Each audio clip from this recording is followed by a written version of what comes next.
મોડાસા નાગરિક સહકારી બેંકની ચૂંટણીમાં વિશ્વાસ પેનલનો વિજય થયો છે। વિશ્વાસ પેનલ અને પરિવર્તન પેનલ વચ્ચે ચૂંટણી યોજાઈ હતી। વિશ્વાસ પેનલના 13 સભ્યોનો વિજય થયો।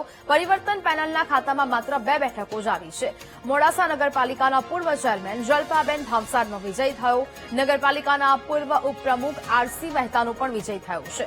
ગઈકાલે નાગરિક સહકારી બેંકની ચૂંટણી યોજાઈ હતી, જેના પરિણામ જાહેર થયા છે, જેમાં વિશ્વાસ પેનલનો ભવ્ય વિજય થયો। મોડાસા નાગરિક સહકારી બેંકની બોર્ડ ઓફ ડિરેક્ટરની ચૂંટણીમાં વિશ્વાસ પેનલ ઉપર મોડાસા નાગરિક બેંકના સભાસદોએ જબરદસ્ત વિજય અપાયો છે। એ બદલ મોડાસા નાગરિક બેંકના સભાસદોનો હું કામેશ શાહ અમારી પેનલ વચ્ચે ખૂબ ખૂબ આભાર માનું છું। છેલ્લા 64 વર્ષથી જે નાગરિક બેંકનો વહીવટ હતો એના ઉપર મોડાસા નગરના અને મોડાસા નાગરિક બેંકના સભાસદોએ અતૂટ વિશ્વાસ મૂકી અને 15 માંથી 13 ડિરેક્ટરો મેં ચૂંટાયા છે। તે બદલ સૌનો આભાર માનું છું।